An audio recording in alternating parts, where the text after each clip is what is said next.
सुस्वागतम विद्यार्थी मित्रांनो, मी प्राध्यापक SP. Tupe sir. S.B.. Foundation म्हणजे स्मार्ट वेब फाउंडेशन या युट्यूब चॅनलवर आपलं सर्वांचं सहर्ष स्वागत करतो.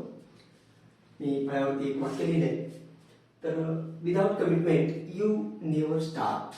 म्हणजे आपण स्वतःशी वचनबद्ध झाल्याशिवाय आपण सुरुवात करू शकत नाहीये. जर तुम्ही स्वतःशी वचनबद्ध झाला असाल तर मग व्हिडिओ पाहायला सुरुवात करा. आज आपण बुद्धिमापन हा जो स्पर्धा परीक्षेला अतिशय महत्त्वाचा असणारा विषय आहे, तर त्याच्यामध्ये सुरुवातीचा बेसिकचा जो महत्त्वाचा घटक आहे आणि तो म्हणजे वर्णमाला किंवा अक्षरमालिका. म्हणजेच अक्षरमाला त्यालाच वर्णमाला असं सुद्धा म्हणतात. आणि याचं बेसिक आणि याची काही उदाहरणं की हा घटक परीक्षेला कसा विचारला जातो, त्याच्यामध्ये आपल्याला बेसिक काय माहिती असायला पाहिजे हे आजच्या व्हिडिओमध्ये आपण त्याची ओळख करून घ्यायची. कदाचित त्याचे 3 किंवा 4 व्हिडिओ बनतील. त्यातला हा पहिला पार्ट आहे, पार्ट 1 हा जो घटक आहे, तर त्याचा हा जो आहे तो भाग 1 आहे. तर पहा, सुरुवात करूया. अक्षर त्यालाच आपण वर्ण असं सुद्धा म्हणतो. तर इथं आपल्याला जी इंग्रजी अक्षर आहेत की ज्याला आपण ABCD म्हणतो, तर या इंग्रजी वर्णमालेवर प्रश्न विचारले जातात. 2 नमुन्यावर प्रश्न विचारतात. पहिला नमुना आहे की तुम्हाला याच्यामध्ये जो पहिला नमुना तुम्हाला विचारतील प्रश्नांचा, तर तुम्हाला एक मालिका दिलेली असेल, अक्षरांची मालिका असेल. मग त्यात सिंगल अक्षर असेल किंवा 2-2 अक्षरांची जोडी असेल, 3-3 अक्षरांची जोडी असेल, कदाचित 4 अक्षरांची जोडी असेल. म्हणजे तुम्हाला पहिल्या भागामध्ये एक मालिका दिलेली असेल. समजा हे पहिलं पद असेल, हे दुसरं असेल, हे तिसरं असेल, आणि मग इथं तुम्हाला 3-4 पद देऊन त्याच सिक्वेन्सनं त्याच क्रमानं पुढचं पद काय असा प्रश्न विचारला जाईल. आणि याच्यामध्ये दुसरा नमुना असेल की तुम्हाला मधलं कुठलं तरी पद गाळलेलं असेल की जिथं आपण गाळलेलं पद ओळखा असा प्रश्न असेल किंवा रिकामी जागा भरा. म्हणजे प्रश्नचिन्ह मध्ये कुठं तरी असेल. म्हणजे थोडक्यात आपण पाहायचं झालं तर समजा इथे एक पद आहे, दुसरं पद आहे, तिसरं पद आहे, चौथं पद आहे, आणि इथं तुम्हाला देतील प्रश्नचिन्ह आणि मग पुढचं पद तुम्हाला दिलेलं असेल त्या ठिकाणी. म्हणजे मध्ये कुठंतरी एक पद रिकामं ठेवलेलं असेल, ते आपण भरायचं आहे. किंवा जी मालिका दिलेली असेल त्याच्या शेवटी काय येईल म्हणजे शेवटचं पद. अशा 2 नमुन्यामध्ये प्रश्न विचारले तर सोपा भाग आहे. तर आता हे पाहण्यापूर्वी आपल्याला प्रत्येक जर काही नवीन घटक शिकायचा असेल तर त्याचं बेसिक समजून घेणं किंवा बेसिक आपल्याला येणं ही अतिशय महत्त्वाची गोष्ट आहे. आता तुम्हाला मी ओळख करून दिली की याच्यामध्ये कसे प्रश्न येतात, त्या 2 नमुन्यावरती प्रश्न विचारले जातात. आता प्रश्न विचारत असताना कदाचित तुम्हाला मालिका देताना एक अक्षर दिला असेल, एक अक्षरी मालिका असेल किंवा 2 अक्षरी मालिका असेल. 2 अक्षर म्हटले की शब्द तयार झाला नाही का. 2 किंवा 3 किंवा 4 अक्षर एकत्रित आले की त्याला आपण शब्द म्हणतो. म्हणजे असे तुम्हाला शब्द दिलेले असतील इंग्रजीमध्ये, आणि मग त्याच्यावरती आपल्याला प्रश्न विचारले जातील. तर यासाठी आपल्याला बेसिक काय माहित असायला पाहिजे हे व्यवस्थित समजून घ्या. कदाचित तुम्हाला ते येत असेल, तुम्हाला ते माहित असेल, तुम्हाला ते पाठायचे असेल, तरी सुद्धा आपण बघूया की याचं बेसिक काय आहे, काय यायला पाहिजे तुम्हाला. तर हे जे बेसिक आज मी तुम्हाला घेतोय, याचं जे बेसिक आपण या व्हिडिओच्या सुरुवातीला पाहणार आहोत. तर हे म्हणजे ABCD आपल्याला क्रमानं माहित असणं गरजेचं आहे. क्रमानं म्हणतो मी. ABCD तर आपल्याला पाठच आहे. अगदी आपण आता या नवीन बॅच मध्ये तरी तुम्ही पहिलीपासून ABCD शिकत आलेलो आहात. म्हणजे आता आम्ही ज्या शिकत होतो त्याला आम्हाला 5वीला ABCD चालू व्हायची आमच्या वेळेला, परंतु आता पहिलीपासून ABCD सुरू होती. मी ABCD आपल्याला क्रमाने येते. फक्त इथं आपल्याला एवढं माहित असायला पाहिजे की बाबा प्रत्येक अक्षर ज्या ठिकाणी बसले त्याचा स्थान क्रमांक काय आहे, अक्षर क्रमांक काय आहे. आता ते ओळीच आहेत ना, ABCD असं आपण झेडपर्यंत म्हणत गेलो तर 26 अक्षर ओळीने येतात. मग तर 1 नंबरला कोण, 2 नंबरला कोण, 3 नंबरला कोण, 4 नंबरला कोण, हे आपल्याला पाठ असायला पाहिजे. हे आपल्याला जमायला पाहिजे. म्हणजे उदाहरणार्थ समजा आपण कुठले अक्षर म्हटलं एच म्हटलं की 8 नंबर लगेच आपल्या तोंडातून आलं पाहिजे. झेड म्हटलं की आपल्याला माहिती आहे आता शेवटचा अक्षर पहिली 2-3 अक्षर ही 2 पाठच असतात, माहितीच असतात आपल्याला. पण आधीमध्ये जी अक्षर आहेत ना, आता समजा ओ किती नंबरला आहे तर ती 15 नंबरला आहे. हे आपल्याला पाठ असायला पाहिजे. हे त्याचं बेसिक आहे. एक म्हणजे तुम्हाला सवर्ण ABCD पाठ पाहिजे. सवर्ण म्हणजे कशी सरळ मार्गी, ए पासून सुरुवात झेड पर्यंत शेवट, ABCD असं झेड पर्यंत. ही झाली सवर्ण ABCD. आणि तशीच आपल्याला उलटी ABCD पाठ झाली पाहिजे. उलट जर मी मोजत आलो तर 1 नंबरला कोण आहे, जर सरळ मोजत गेलो तर शेवटला म्हणजे 26 नंबरला झेड आहे. तर जर मी उलट मोजायला सुरुवात केली तर मग 26 नंबरचं जे झेड अक्षर होतं ते आता पहिल्या नंबरला होईल, आणि जे शेवटचं अक्षर होतं म्हणजे इकडचं सवर्ण जाताना ए जे पहिल्या नंबरला होतं ते आता शेवटी येईल. म्हणजे इथं 2च गोष्टी लक्षात ठेवायच्या. एक तर आपल्याला ABCD ओळीनं पाठ पाहिजे, म्हणजे सवर्ण पाठ पाहिजे, सरळ पाठ पाहिजे, आणि उलटी पाठ पाहिजे. आता उलटी पाठ करायची गरज नाही. आता याची झलक पहा की आपल्याला ABCD EFGHI आणि जे मी 10 लिहिलेले आहे. पहा मी तुम्हाला वेळ घालवणार नाहीये, हे तुम्हाला मी काम देतोय. म्हणजे ज्यांना पाठ असेल, ज्यांच्या मुखोद्गत असेल त्यांचं स्वागत आहे, ज्यांचं नसेल त्यांनी करून घ्यायचं, मगच याचा दुसरा भाग पाहायचा. ह्या व्हिडिओचा दुसरा भाग त्याच वेळेला पाहायचा की ज्याला तुम्हाला एबीसीडी पूर्णपणे पाठ झालेली असेल. हा माझा पाठ काय करायचा, एक नंबर, हा एक number, 2 number, 3 number, 4 number, 5 number, 6 number, 7 number, 8 number, 9 number आणि 10 नंबर. म्हणजे जे आहे 10 नंबरला अशा पद्धतीने आपल्याला 26 अक्षरापर्यंत जायचं. आता हे पाठ कसं करायचं, आता वेगवेगळ्या पद्धतीनं तुम्ही म्हणजे प्रत्येकाचं जे काय अभ्यास करण्याची पद्धत असते, लक्षात ठेवण्याची मेथड असते, हा त्या पद्धतीने त्याला ते लक्षात ठेवायचं आहे. आता मी तुम्हाला एवढं सांगू शकतो की मी कसं लक्षात ठेवले. तुम्ही शब्द म्हणाला, तुम्ही अक्षर म्हणाला की मी तुम्हाला लगेच त्याची संख्या सांगू शकतो. मी संख्या म्हणाला की लगेच त्याचं अक्षर सांगू शकतो. तर मी जे ज्या पद्धतीने लक्षात ठेवलं, हा तर तेच मी तुम्हाला सांगणार आहे की कशा पद्धतीने मी लक्षात ठेवले. आता पहिली 4-5 अक्षर आहेत ती आपल्या लक्षातच राहतात. 1 नंबरला आहे, 2 नंबरला आहे, 3 नंबरला आहे, 4 नंबरला आहे, 5 नंबरला आहे. आता 6 पासून सुरुवात झाली. मग मी काय केलं होतं, त्या प्रत्येक अक्षर म्हणजे आपला मेंदू लक्षात जे ठेवतो किंवा एखादी गोष्ट नवीन संकल्पना जेव्हा आपण लक्षात ठेवायची असते, स्मरणात ठेवायची असते, तेव्हा त्याचे काहीतरी लॉजिक आहे, हा काहीतरी सायन्स आहे त्याच्यामध्ये. मग स्टेप बाय स्टेप आपल्याला बघत जायचं आहे. तो विषय वेगळा आहे. पण लक्षात घ्या की एखादी नवीन गोष्ट आपण शिकत असू, ती आपल्याला स्मरणात ठेवायची असेल तर पूर्वी जे आपल्या स्मरणात काहीतरी आहे त्याच्याशी त्याची सांगड घालावी लागते. उदाहरण द्यायचं झालं तर समजा आता हा जो प्लेन भाग आहे, हा बोर्ड आहे, समजा ही भिंत आहे. आता या भिंतीवरती मला कोट अडकवून ठेवायचा आहे. आता मला जर कोट अडकवून ठेवायचा असेल तर मी कोट अडकवू शकेन का, असं मी अडकवायला तो पडणार आहे खाली, नाही का. पण मला काय करावं लागेल, तर पहिल्यांदा त्या भिंतीला एक खिळा मारावा लागेल, एक खुंटी ठोकावी लागेल आणि मग त्या खेळाला मला पाहिजे ते मी अडकवू शकतो. म्हणजे मेंदूमध्ये जे आपल्या पहिल्या खुंट्या तयार झालेल्या आहेत. तुम्ही म्हणा सर मेंदूमध्ये खुंटी कशी मारायची, कसा खेळा मारायचा, तिथं अरे खेळा नाही मारायचा मेंदूमध्ये. आपण लहानाचे मोठे होत असताना ऑटोमॅटिक काही गोष्टींची खिळ्यामध्ये बसलेलेच आहे, फक्त त्या खेळा शोधायचा आणि त्याला ती वस्तू अडकवायची म्हणजे लक्षात राहतं. स्मरणशक्तीवरती आपण कार्यक्रम करणार आहोत नंतर पुढं, पण लक्षात ठेवा. मग काय करायचं आपण, तर आपला समजा आपल्याला मला एफ लक्षात ठेवायचं. एफ 6 नंबरला मला माहिती आहे, पहिल्यांदा मी लिहिलेलं, आता मला फक्त पाठ करायचा आहे. आता मला बघून येते. मग आता तुम्ही काय करा, एफच्या नावाचं काहीतरी अक्षर बघा. फकीर असेल समजा, एक म्हणजे फकीर होऊ शकते किंवा तुमचा कोण मित्र असेल, कोण मैत्रीण असेल आणि कोण ओळखीची व्यक्ती असेल की जी तुमच्या त्याची छवी तुमच्या स्मरणामध्ये आहे. अशा पद्धतीने तुम्ही लक्षात ठेवा. आता मी काय केले, एक म्हटलं की फकीर, फकीर 6 फकीर म्हणजे तुम्हाला तिथं 6 फकीर. 7 म्हटलं की 7 जी आहे गंगी, मी लक्षात ठेवलंय ते. तुम्ही तुमचा जी कोणतरी वेगळा असेल प्रत्येक अक्षराला. आता मी म्हटलं की मी 22 कसं लक्षात ठेवलं, आम्हाला एक वाट लावे सर होते, त्यांचं आडनावचं वाट लावे होतं. तर ते वाटच लावायचे, आमचे सतत आम्हाला मारहाण करायचे, खवळायचे, शिक्षा करायचे, शिकवायचे नुसती पनिशमेंट आणि तेव्हा आम्ही म्हणायचे वाट लावे सर, म्हणजे फिक्स माझ्या डोक्यात बसलं. काही वेळेला तुमच्या त्या नावाचं कोण व्यक्ती असेल, समजा तुम्हाला पी लक्षात ठेवायचं, पीवर तुमचा कोणतरी मित्र असेल, कोणतरी मैत्रीण असेल, तर त्याचं नाव आलं तर तुम्ही पी ठेवा. त्याचं वय 16 असेल काही ठरा. फक्त जर तुम्ही एखादा मित्र मैत्रीण घेऊन त्या नावाची त्याचं वय लक्षात ठेवलं असेल तर ते वय वाढणार नाही, म्हणजे वर्षानुवर्षे पी हे 16 नंबरलाच राहणार. कारण तुमचा मित्र आता 16 वर्षाचा आहे म्हणून तुम्ही त्याला पी शी सांगड घालून ठेवला असेल तर आणखी 2 वर्षांनी तो 18 वर्षाचा होईल. पण आपला पी म्हणजे 16 लक्षात ठेवा. तुम्हाला फक्त मी हिंट दाखवली की कसं लक्षात ठेवायचं. आता लक्षात ठेवायचं ते तुम्ही ठेवायचं. तर मग आता बघूया की ही 26 अक्षराकडे तुम्ही सवय एकदा पाठ केलं की उलट कसं यायचं. आता मी पुढचे सुद्धा अक्षर तुम्हाला लिहून दाखवतो. हे जे लिहिलं होतं मी 10 नंबरचं अक्षर, त्यानंतर येतं के, त्यानंतर L, M, N, O, P, Q, R, S, T, U, P, W, X, Y आणि झेड. ही ती अक्षर झाली 26 झाली. बरोबर.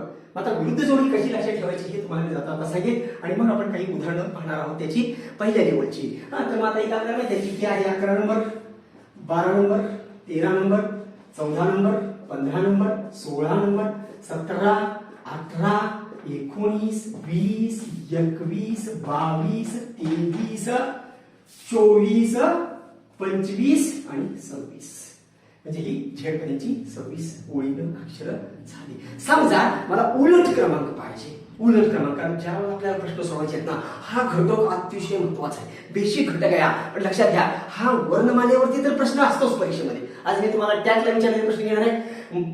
तुमच्या जे कंबाईनच्या परीक्षा येतात त्याच्याशी वेळेला प्रश्न विचारले मी काही एक अर्धा प्रश्न आजच्या व्हिडिओमध्ये मी तुम्हाला घेणार आहे. ते कुठल्या परीक्षेला विचारले होते ते सांगून तुम्हाला घेणार आहे. याच्यानंतर पुढचा जो भाग असेल याच्यात मधलाच की 2 अक्षरांचा 3 अक्षरांचा शब्द तेही आपल्याला परीक्षेला विचारलेले प्रश्न मी घेणार आहे, तुम्हाला तुमच्या लक्षात येईल. पण हे एकदा का तुम्ही पाठ केलं तर ह्याच्यावरती 4 टॉपिकची तुमची तयारी होती. 4 टॉपिकचे हे बेसिक आहे बुद्धी मापनामध्ये. पहिले जे 5 टॉपिक आहेत ना ते अतिशय महत्त्वाचे आहेत आणि त्याच्यावरती प्रश्न हे 100% असतात.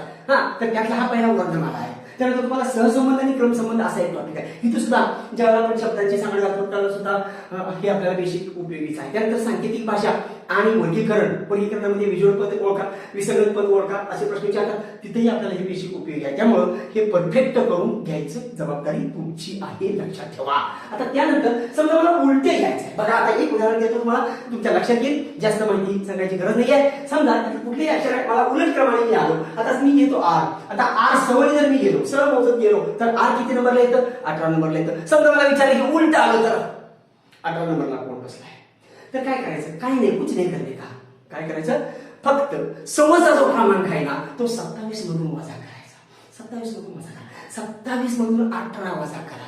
मला आरचं पाहिजे ना. आर जर मी उलटे आलो तर मला 18 नंबरला कोण असेल? तर मग काय करा? 27 वजा 18 किती येणार? 9 येईल. बरोबर ना? 9 येईल. मग 9 नंबरला सवर्ण गेल्यावर कोण बसतो? आय बसतो ना.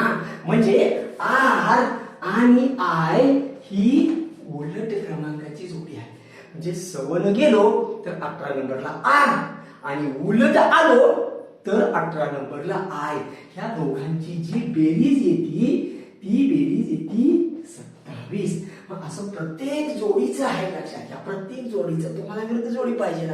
असं जर तुम्हाला सवणी गेलो तर बी 2 नंबरला आहे. मग तुम्हाला जर उलट आलो तर 2 नंबरला कोण? अरे मग उलट कोण? बी जाताना 2 नंबर आहे. मग 27 मधून 2 वजा कर ना.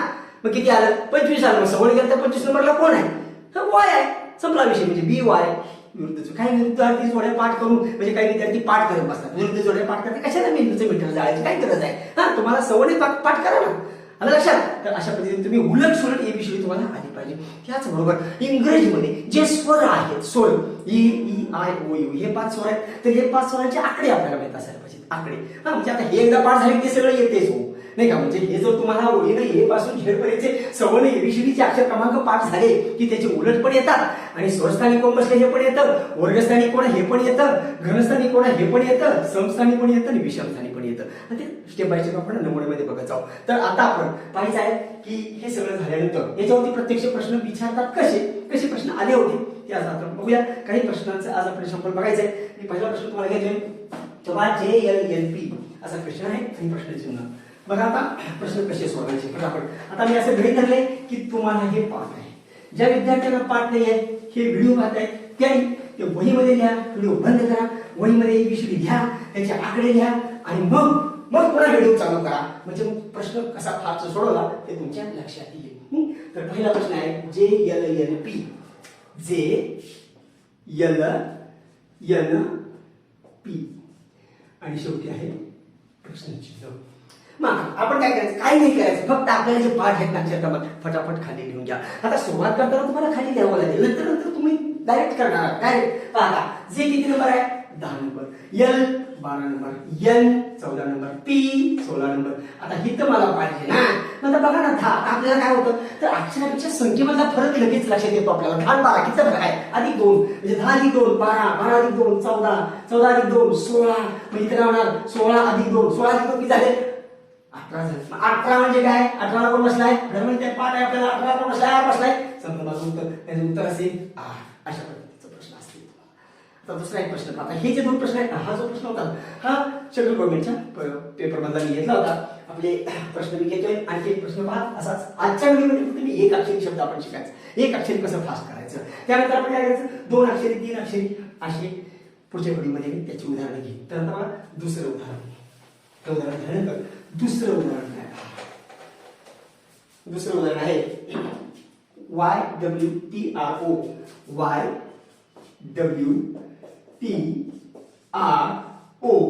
आणि प्रश्न तेच करायचं. फटाफट काय करायचं? चला संख्या बांधून घ्या.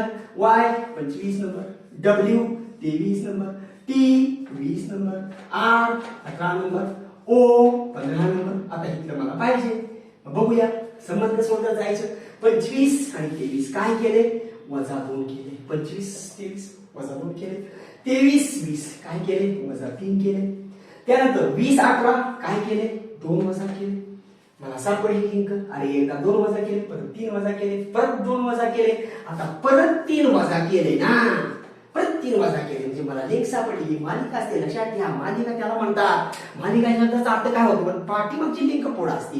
टीव्ही वरती वेळा मालिका सुरू असतात. दररोज फक्त अर्ध्या तासाचा भाग दाखवतात. खरं तर ते जाहिराती सोडल्या तर 10 मिनिटाची मालिका असते, परंतु लिंक असते. लिंक म्हणजे काल काय झालं होतं त्याच्या पुढचा भाग आज असतो, त्याच्यानंतरचा पुढचा भाग उद्याच्या मालिकेमध्ये असतो. तशीच ही श्रृंखला असते, म्हणजे काहीतरी लिंक ठेवलेली असते. मला इथं सापडलं की पहिल्यांदा काय केले? 2 अक्षर वजा केले, परत 3 अक्षर वजा केले, परत 2 केले, परत 3 केले. मग साहजिकच आहे आता मला जर पुढे जायचं असेल तर मी आता पुन्हा काय करणार? 2 वजा करणार. मग करा पुन्हा आता 2 वजा करणार, 15 2 वजा करणार. मग 15 वजा 2 किती येणार? 13 येणार. मग 13 नंबरला कोण बसलाय? मला माहित आहे, यम बसलाय, म्हणजे माझं उत्तर आहे यम. आता हे मला तुम्हाला सांगण्यासाठी वेळ लागतो. जे ज्या विद्यार्थ्यांचा हा घटक चांगला आहे त्यांचं स्वागत आहे. तरी ते व्हिडिओ बघत असतील, घटक येत असून बघत असाल तर तुमचं कौतुक आहे. पण तुम्हाला माहित नसेल, तुम्ही नव्याने शिकणार असाल तर मात्र तुम्ही 100% लक्ष देऊन समजून घ्यायचं आहे. त्यानंतर पुढचं उदाहरण पहा. पुढचं उदाहरण काय पहा. आता हे जे उदाहरण तुम्हाला घेतोय पीएसआयच्या मुख्य परीक्षेला विचारलेलं उदाहरण आहे. पीएसआयची मुख्य परीक्षा जी झाली ती 2011 तर त्या पेपर मधला प्रश्न आहे. आता पुढचे जे प्रश्न आहेत ना ते मी परीक्षेला आलेले घेतोय. तर लक्षात घ्या, तो पुढचा जो प्रश्न आहे पीएसआय मुख्यचा तो आहे YWTPK. YWTPK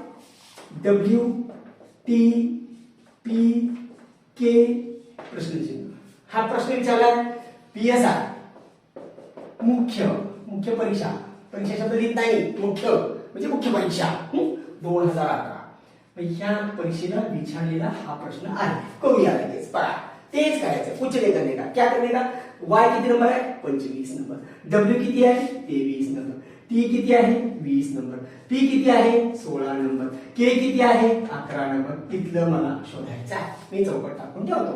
बघा आता लिंककडे जायचं. 25 आणि 23 कितीचा फरक? 2 कमी केले. हे 2 कमी केलं. 23-20 काय केले? 3 कमी केले. 3 कमी केलं. आता बघा 20-16 काय कमी केले? 4 कमी केले ना. 4 कमी केलं म्हणजे वजा केलं. आता 16-11 काय कमी केलं? 5 कमी केलं ना. 16 केले 5 राहिले म्हणजे 5 कमी केलं. मग आता ही तर सरळ जावा ना, कळेल ना मला. पहिला 2 कमी केलं, 3 कमी केलं, 4 केलं, 5 केलं, भाजी काय म्हणजे पुन्हा 6 कमी करणार. मला करा 6 कमी, पुन्हा 11 6 किती राहिली?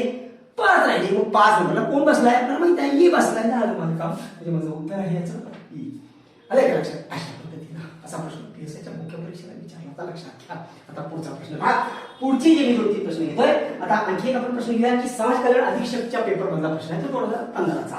समाज कल्याण अधीक्षक. मी परीक्षेतले प्रश्न घेतलेले आहेत या घटकाचे म्हणजे या सॅम्पलचे. लक्षात घ्या. यामध्ये आणखी मोठे प्रश्न आहेत पण आपण स्टेप बाय स्टेप जातोय. आता पुढचा प्रश्न पहा. समाज कल्याण अधीक्षक 2015च्या पेपर मधला प्रश्न आहे हा. तर हा प्रश्न काय पहा. प्रश्न लिहितो वरती. तो प्रश्न आहे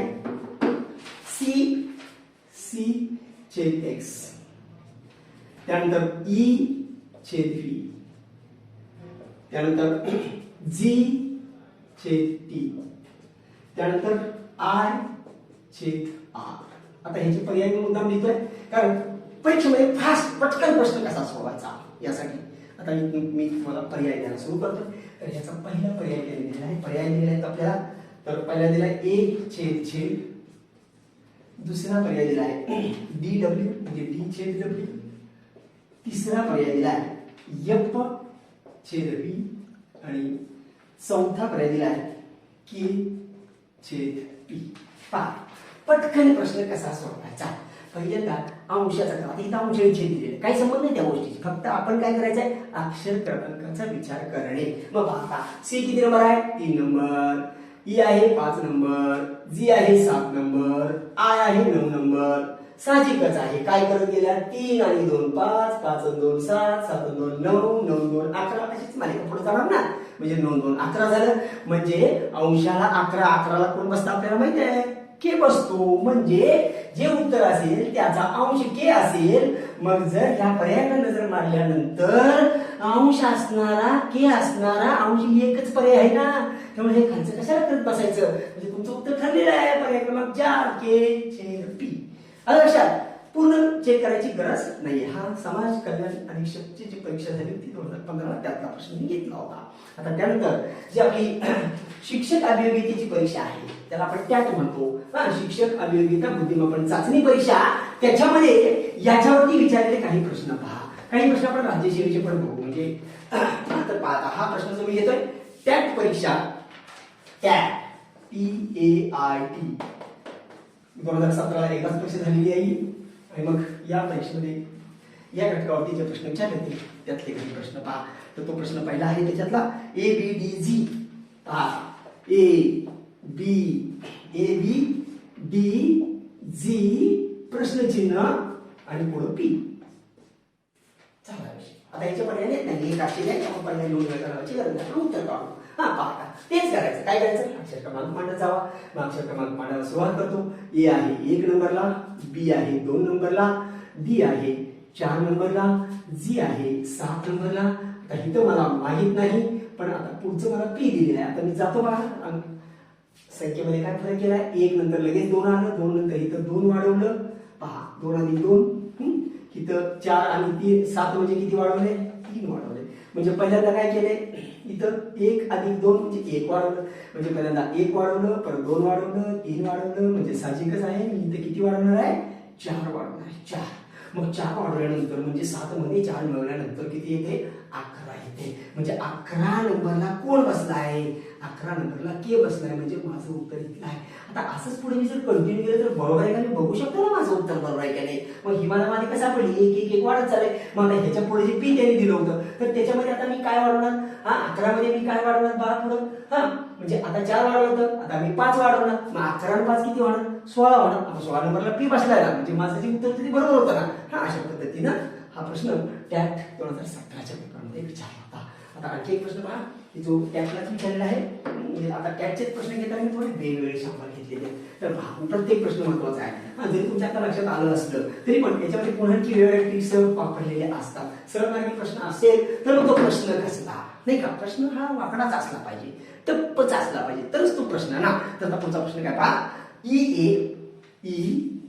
A प्रश्नचिन्ह O आणि I. मला वाटतं तुमच्या सगळ्यांच्या लक्षात आलं असेल उत्तर. तुम्ही उत्तर तयार करा मनामध्ये किंवा व्हिडिओ बंद करा, उत्तर लिहा आणि मग व्हिडिओ चालू करा आणि मग उत्तर चेक करा. सरळ आहे. E आहे, A आहे, O आहे. आता जर मी अक्षर प्रत्येक वेळा तुम्हाला अक्षर क्रमांकच द्यावे लागतील असं नाही आहे. तो प्रश्न सांगतो मला कसा सोडवायचा हे लक्षात घ्या. E आहे 5 नंबरला, हे 1 नंबरला, हे मध्येच गेलं 15 नंबरला, हे गेलं 9 नंबरला. पण ही अक्षर आमच्या ओळखीचे आहेत ना. इंग्रजी ABCD मध्ये A, E, I, O, U हे स्वर आहेत. म्हणजे त्यातले 4 स्वर दिलेले आहेत. हा स्वर आहे, स्वर आहे, स्वर आहे, स्वर आहे. एकच स्वर राहिलाय आणि तो कोण राहिलाय, U राहिलाय. म्हणून याचं उत्तर आहे U आहे. U लक्षात घ्या, याचं उत्तर असेल U. म्हणजे हेही लक्षात आलं पाहिजे. प्रत्येक वेळेला एकच पद्धतीनं प्रश्न विचारला गेलेला नसतो. याचं उत्तर असेल U. का तर तो इंग्रजी स्वर आहेत ते. त्यानंतर पुढचा प्रश्न पहा. हाही प्रश्न टॅटच्या परीक्षेलाच विचारलेला आहे. तर हा प्रश्न काय पाहता, हा प्रश्न घेऊयात आपण. हा प्रश्न आहे GIK प्रश्नचिन्ह O आणि Q. काय करायचं, तेच करायचं. अक्षर का भक मांडा ना, फटाफट मांडा. 7 9 11. तर पुढचं माहिती आपण इथं देऊन ठेवतो. 15 आणि Q आहे 17. 7 अधिक 2 9, 9 अधिक 2 11. साहजिकच असणार आहे. 11 अधिक 2 किती असणार इथं, मग 13 असणार. कारण प्रत्येक 2 वाढत गेले. अधिक 2 इथं सुद्धा मग अधिक 2, 13 2 15 आणि 15 2 17. म्हणजे मला समजलं 2 2 वाढत चालले. म्हणजे मला 13 अधिक 2 किती होईल, इथं म्हणजे 13 येणार. आता 13 आता झाली की माझं 13 2 15 इथं आहे. मग इथं माझा गॅप होता. आता इथलं मला अक्षर पाहिजे होतं. मग 13 नंबरला कोण बसलाय, तर 13 नंबरला M बसलाय. म्हणजे माझं उत्तर आहे M. त्याचं उत्तर असेल M. त्यानंतर आणखी एक प्रश्न आपण पाहूया. पुढचा तो प्रश्न काय पाहता, तर तो प्रश्न आहे DFGI. हा सुद्धा टॅटचाच प्रश्न आहे, टॅटच्या परीक्षेला विचारलेला. तर हा प्रश्न पहा. आणखी आपण राज्यसेवेचे 2 प्रश्न पाहू. पुढचा प्रश्न आहे DFGI.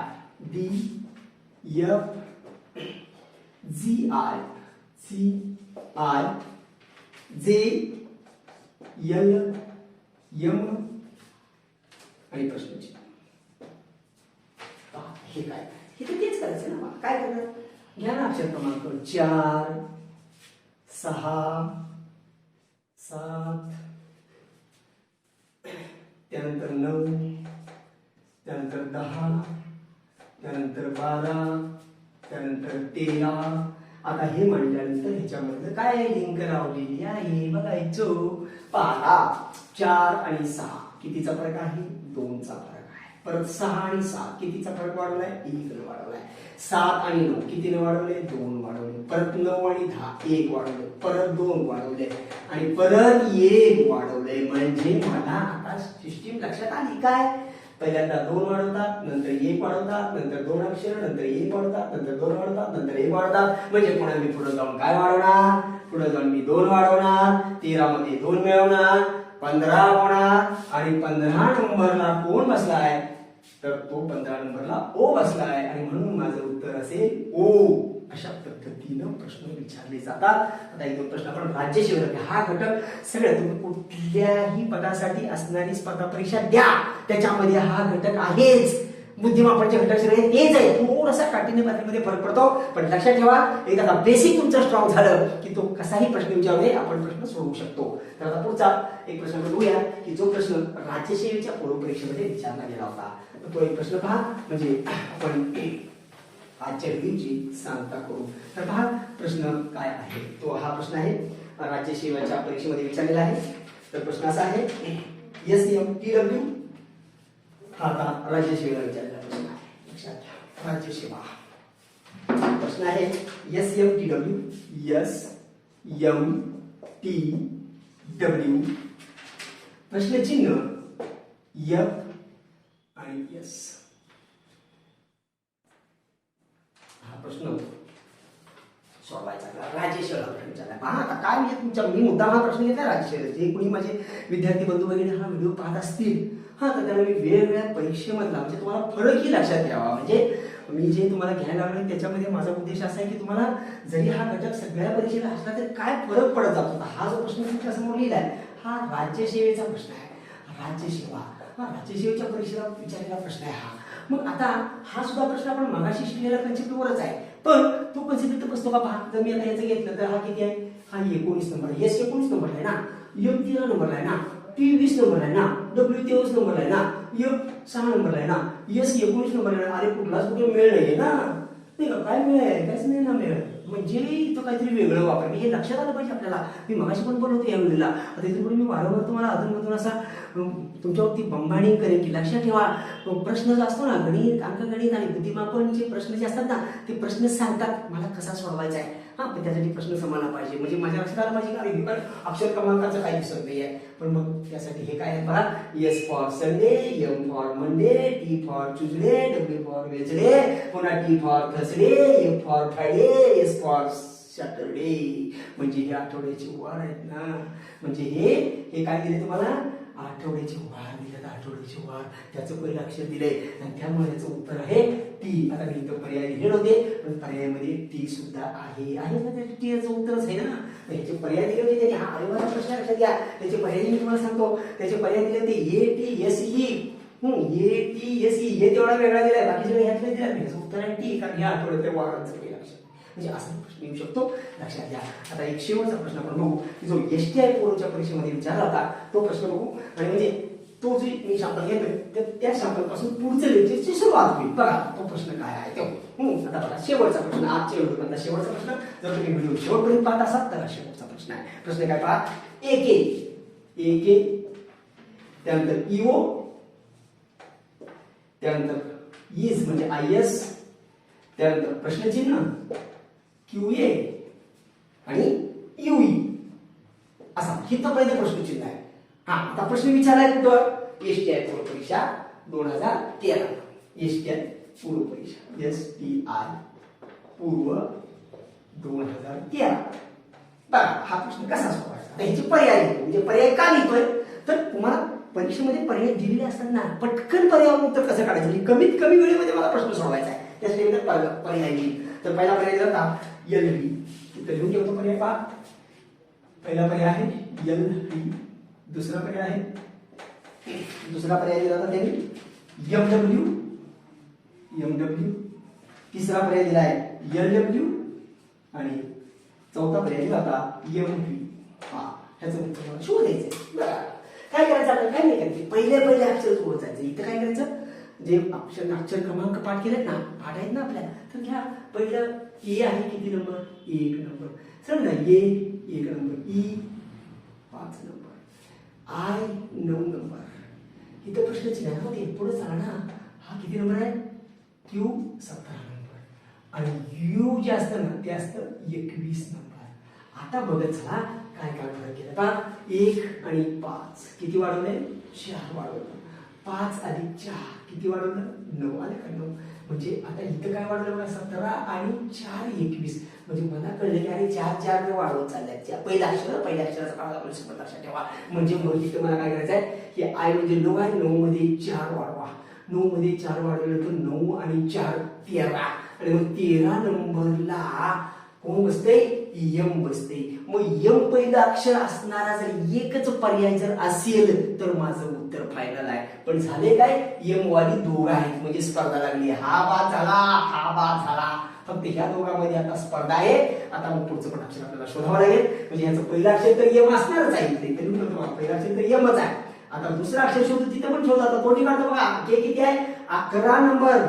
ओ किती आहे, 15 नंबर. 11 4 15. त्यानंतर यस 19 नंबर. 15 4 19 म्हणजे 4 चा फरक आहे ना. म्हणजे आता तुम्ही काय करायचं आहे, हे यस किती आहे, 19 मध्ये 4 वाढवा ना. 19 मध्ये 4 वाढवल्यानंतर 23 आणि 23 नंबरला कोण बसलाय ते आम्हाला माहित आहे ना. कोण बसला, डब्ल्यू बसला. म्हणजे माझं उत्तर आहे MW. अशा पद्धतीनं या वर्णमालेमध्ये एक अक्षरी प्रश्न कसे सोडवायचे याचे काही प्रश्न मी आजच्या व्हिडिओमध्ये घेतलेले आहेत. जर तुम्हाला काही शिकवलेलं समजलं असेल तर तुम्ही हे जर चॅनल तुम्ही सबस्क्राईब केलं तर तुम्हाला पुढचे पण व्हिडिओ तुम्हाला फटाफट तुम्हाला बघता येतील. या घटकाचा हा पहिला व्हिडिओ होता. स्टेप बाय स्टेप आपण संपूर्ण अभ्यासक्रम घेण्याचा मी प्रयत्न करणार आहे. तर तुम्हाला जर काही समजलं असेल, तुम्हाला हे योग्य आहे असं वाटलं असेल, तुमचा काय फायदा झाला असं मला वाटलं असेल तर तुम्ही तुमच्या मित्रांना तो व्हिडिओ शेअर करा आणि लाईक करा. आजचा व्हिडिओ इथं आपण संपवतोय. हा जो होता प्रश्नांचा, याच्या पुढे 3 अक्षरी 2 अक्षरी जे काही शब्द विचारले त्याच्यामध्ये मालिकेमध्ये, तर तो भाग आपण पुढच्या व्हिडिओमध्ये पाहू. तोपर्यंत थांबूया. धन्यवाद.